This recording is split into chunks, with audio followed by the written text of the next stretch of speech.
This. Be nice. I'm finding it.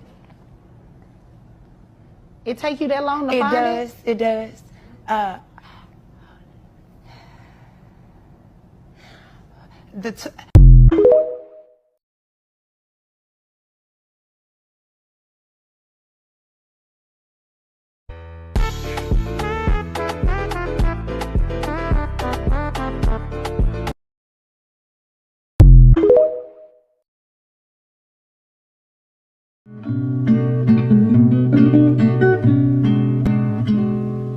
Days seem sometimes as if they'll never end.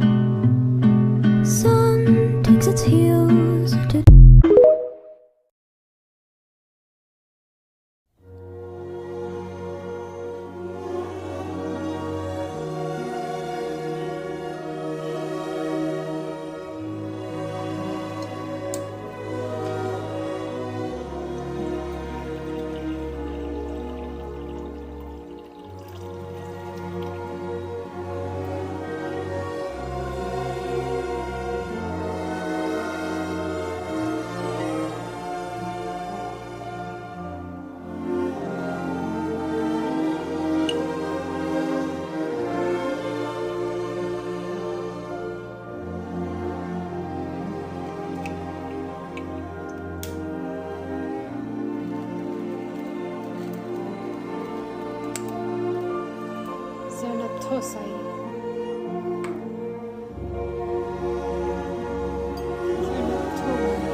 Je vois que beaucoup de gens meurent parce qu'ils estiment que la vie ne vaut pas la peine d'être vécue. J'en vois d'autres qui se font paradoxalement tuer pour les idées. Les illusions qui leur donnent une raison de vivre, ce qu'on appelle une raison de vivre, est en même temps une excellente raison de vivre.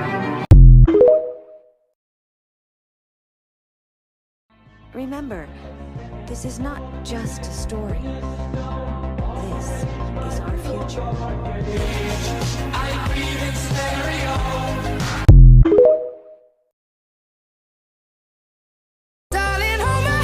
Nothing beats a Jet2 holiday. And right now, you can save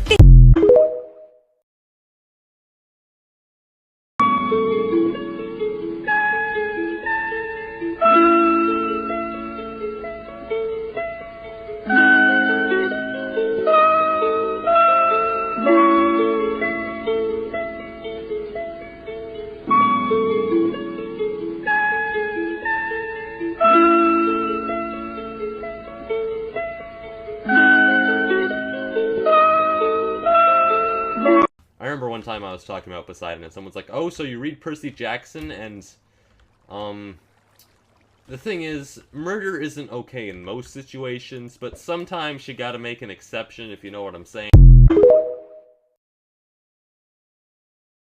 You dare disobey me, Coraline! Ah! Ah!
Can't believe we're at Hogwarts!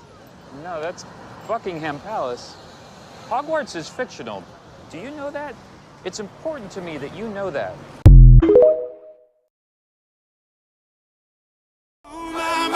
Taking me out of the ordinary. I want you laying me down so dead and buried.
yourself. No, I'm speaking. No, I'm speaking. No, I'm speaking. No, I'm speaking. No, I'm speaking. No, I'm speaking. No, I'm speaking. No, I'm speaking.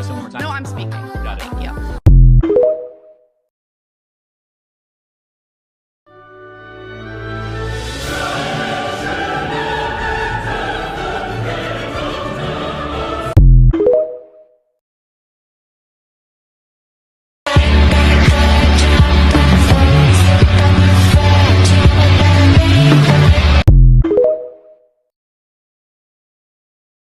These are things I no longer want to see in Hellenic polytheism comment sections. Did you ask for permission to do this? Did you ask for permission to do that? You shouldn't be posting your altar without permission. Bro, the gods are not your parents. If you want to share your practice with your friends or with the internet, you are allowed to. And an altar is a worshipper space as much as it is a deity space. Telling newbies that they need authorization from a god for things like blowing out their candles is not just dumb, it's counterproductive, because that's how you end up with a ton of beginners doing divination when they're clearly not ready to. Eclectics wanting to appropriate terms and experiences that they don't understand is also a no. Being experienced in paganism doesn't make you experienced in religion. You can be a witch of decades, but that doesn't mean you understand gods at all. If you haven't studied the religion, you are a beginner. It doesn't matter how much it hurts your ego, you are. Just because you're a witch, it doesn't mean that your worship is inherently deity work. If you're just studying, you're just a regular worship like everybody else. Calm down.